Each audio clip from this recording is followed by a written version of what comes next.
Hi guys, Korean movie recapped here. Warning, spoilers ahead. Today, I'm going to recap a Korean comedy drama movie released in 2020 called Best Friend. The movie is about an intelligence agency team tasked to monitor and frame a politician from the opposition party. As time goes on, the team leader starts to sympathize with his target. Will he be able to complete his mission? Let's find out together. In the politically chaotic year of 1985 in South Korea, Lee, a well-known political figure of the opposition party, returns to Korea after almost 3 years of political exile. He plans to run for president in the next election against the current president, and the citizens seem to support him. He landed at Gimpo International Airport in Seoul and is escorted by 2 of his assistants. Yet, the inevitable happens. Several men kidnap Lee away while his assistants are getting his luggage. They try to chase and save Lee but fail. The following week, Kim, the head of the intelligence agency, is frustrated by the increasing pressure from the media regarding Lee's kidnapping. His assistant proposes a house arrest instead of jail time to calm the public, while the agency plans to frame Lee as a communist. The assistant suggests that Dae, captain of the intel team in Busan, and an anti-communist, is perfect for the job. The next day, Dae is checked and allowed to pass through at a checkpoint within the area of Lee's jailhouse as he goes to move in. This checkpoint angers the already restless journalists and Lee's supporters, who eventually storm the barriers. 2 of them manage to enter Lee's house area and take pictures of his family. Meanwhile, the intel team is stationed exactly next door to Lee's house. There, Dae meets his 2 subordinates, Sik and Chul, for the first time when they are relaxing instead of working. Dae then barges in and finds how messy his working station is, making him upset. He warns his subordinates to clean the mess and rearrange the house to mimic Lee's living room. He tasks Chul to observe and follow Lee's family maid. On the other hand, Sik is tasked to monitor closely Lee's habits while Dae himself will note any suspicious activities. The following week, Dae manages to listen a conversation of a councilman with Lee who is still on house arrest, effectively stopping their attempt for future coordination. This accomplishment grants him praise from Kim. Excited with his result, Dae then proposes another plan to Kim, that they need to let Lee's kids attend their schools and be allowed to visit. His plan is meant to prevent human rights issues regarding house arrest and also to lure in Lee's biggest ally, Min. Kim likes the idea and gives it a go. Soon after, Lee receives his first guest at the front door, none other than Min himself. Both men chat and reconcile at the dining table while Dae and his team are spying closely next door, grumbling over Lee's habit of eating. After their lunch, Min proceeds to unload items he managed to smuggle inside his leather handbag. Dae hears in suspicion as both men talked about how it would solve the problem in a single attempt, but is unable to find out what the thing is, except for the noisy crinkles it made. Dae and his team continues the eavesdrop until late in the evening after Min left, and the crinkle noises returned, but they are still unable to figure it out. Later, Dae goes to the rooftop to smoke but is unaware of Lee's presence on the rooftop next door. Lee shouts to Dae and asks for a cigarette, but the startled Dae run into hiding immediately. The next day, the intel team continues eavesdropping on Lee and his family as they tune to a local radio presenter who read a letter requesting a song. However, the letter is actually sent by Lee, as is discovered by Chul. Dae thinks there is more to the song, and Sik then shows him the lyrics of the song. He believes that it's a coded message from Lee to his followers outside, as the lyrics imply a citizens' rebellion. As a result, Dae instructs an emergency report to be filed to the intelligence office. After receiving the report, Kim bans the song and all other songs that have similar lyrics, claiming that it has communist values. The following day, Min and Lee discuss the banning as a silly attempt, while Min accidentally steps on an eavesdropping device on the lawn. The team tries to act upon it, but suddenly, a trowel flew over from the next door. Dae and Lee see each other's faces for the first time as Lee climbed the trowel to ask for his tool. Reluctantly, Dae returns it and accidentally hit Lee in the head. Dae apologizes, but Lee said it was nothing, and both men spend their time fixing cracks on the wall they share. That evening, Dae finds a plastic bag on their rooftop, possibly thrown by Lee, that contains vegetables and a kind letter as a neighbor.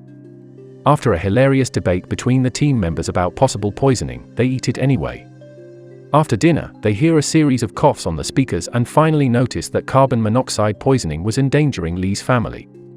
After several attempts of signaling, Dae finally threw a huge brick to break the window and save the family. His action infuriates Kim, and he reminds Dae of his duties to the country. The team is then tasked to plant fake evidence in Lee's house.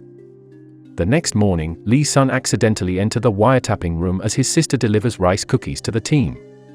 Dae sees it as an opportunity to plant the fake evidence that Kim tasked them to do and goes to Lee's house to deliver boiled potatoes in response to the rice cookies.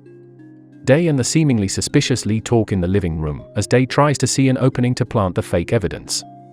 Eventually, he has a chance to do it but is nearly caught in the act, so he decides to cancel the attempt to prevent Lee from being suspicious of him.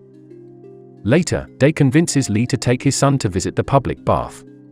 Sik and Chul manage to sneak into Lee's house, and a hilarious cat and mouse game ensues between them against the housekeeper. While at it, Dae and Lee talk about issues related to the small people that Lee wished to address, and both men seemingly grow to respect each other. Later that night, Dae finds his brother tortured by the intelligence agency for protesting in Incheon. He begs Kim for mercy, but instead, Dae received a scolding, stating that Kim knew Dae was smuggling Lee and his son into the bathhouse. Dae promises that all his actions were made so that the agency could accomplish its plan. The next morning, Kim and Hyuk visit Lee with several other agents. After a heated debate, the agency searches the house for the planted evidence, but instead, they discover that Lee's daughter is the head of the student assembly that incited a recent anti-government protest. Lee is heartbroken seeing her daughter arrested, so in despair, he begs for her release and will take responsibility for himself as a bargain. Kim left as Min enters the premises. He instructs Hyuk that it is time for spicy stew fish. In the meantime, Lee finds that his house has indeed been bugged. He angrily manages to disable a few but left only one. Min finds Lee upset and losing his will to fight the ruling party. Min tries to encourage Lee, but he rips up the presidential run speech that Min wrote for him instead because he thinks that he is unable to defend his own family, let alone a country. The team listens in silence to the conversation next door until a phone rang with the grim news of Dae's mother's death, so he leaves for home to take care of her funeral. He returns to his work later that night, only to find cops standing guard in front of Lee's house. There, Lee is standing near the exit, wearing an all-black suit. It turns out that Min has died due to carbon monoxide poisoning, although the team begins to question the abnormality of his death. Early next morning, Lee finally decides to assemble the speech Min wrote for him that he ripped back then. Knowing that Dae is listening, he asks to be heard as he has one else at the time, and Dae listens wholeheartedly. Later on, Lee decides to run for the presidential campaign and plans to announce it at Min's funeral the next day as a tribute. His supporters warn him of the risk, but Lee insists. At night, Lee asks Dae for a cigarette but is eventually choked by the smoke. He confesses that he never smoked and that he always asked Dae for a cigarette because he needed a friend. Dae eventually guesses that Lee knew his disguise all along and tries to warn him that he'll be in danger if he goes out the next day, but Lee just brushes it off. The next morning, Lee's escort comes as planned while the intelligence agency laid a plan to kill Lee by hitting his car with a truck at an intersection. Next door, Dae and his team observe anxiously as an altercation is happening at the front gate, despite it being part of the agency's plan. Dae tries to fail the plan by asking the checkpoint officer to stop Lee's car at the barricade, but Lee's daughter tries to dissipate the altercation by slitting her wrist. Her action forces the guarding officers to let Lee leave due to a medical emergency. Dae drives to chase the party while Hyuk radios him to tail Lee's car. Meanwhile, an unexpected thing happens as Lee switches cars with his daughter. Dae tries to warn Hyuk about the upcoming misfire, but his radio is jammed. Suddenly, the car with Lee's daughter is hit by a truck. Dae brings her to the hospital, but unfortunately, they couldn't save her life. Meanwhile, Lee hears about his daughter's accident at the funeral and braces himself even more to announce his presidential run. He then comes to the hospital after the speech, breaking down in tears for seeing his dead daughter when Kim came to arrest him in the hospital. Fast forward, Lee has spent 2 months in prison while waiting for his court verdict. Dae is visiting the zoo with his wife and son when Kim and Hyuk confront him, threatening him to do one final task for framing Lee, or else his family will be hurt. As instructed, Dae starts tampering with the spying tapes to fabricate evidence, but to Kim's surprise, he instead sent a tape of Kim's plan to frame Lee to the media. This causes Lee to be released from prison, and he announces that he is running for president to the public.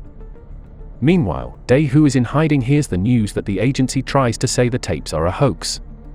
Suddenly, Sik came in to help Day hide, but upon hearing that the agency is planning to kill Lee again that day, he makes Sik stop his car and join him in trying to save Lee and save the country from dictatorship. Afterwards, the two quickly drive to Uido where Lee's presidential rally was to be held. As he anxiously monitors the radio, Sik almost ruins their rescue effort by running into a bus at Mokpo Bridge. As their car fails to ignite, Day decides to perform the unexpected. He runs naked along the Mokpo Bridge, checking every car trapped in traffic for Lee.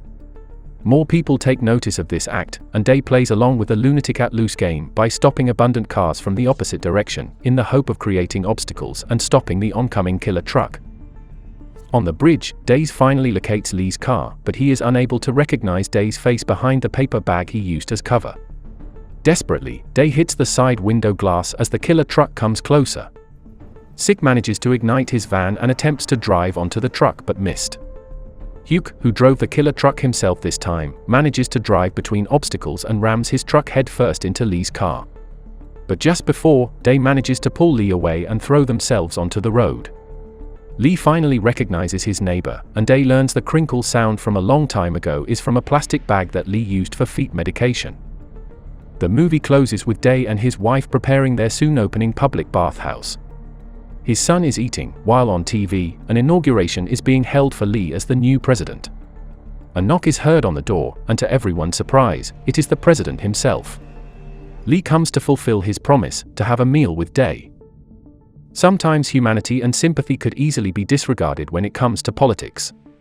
Fortunately, Day realizes that his target, Lee, is just as human as he is. Do you think that their friendship could happen in real life? Let us know what you think in the comment section. Don't forget to subscribe and like the video. Thank you for watching, and as always, see you next time.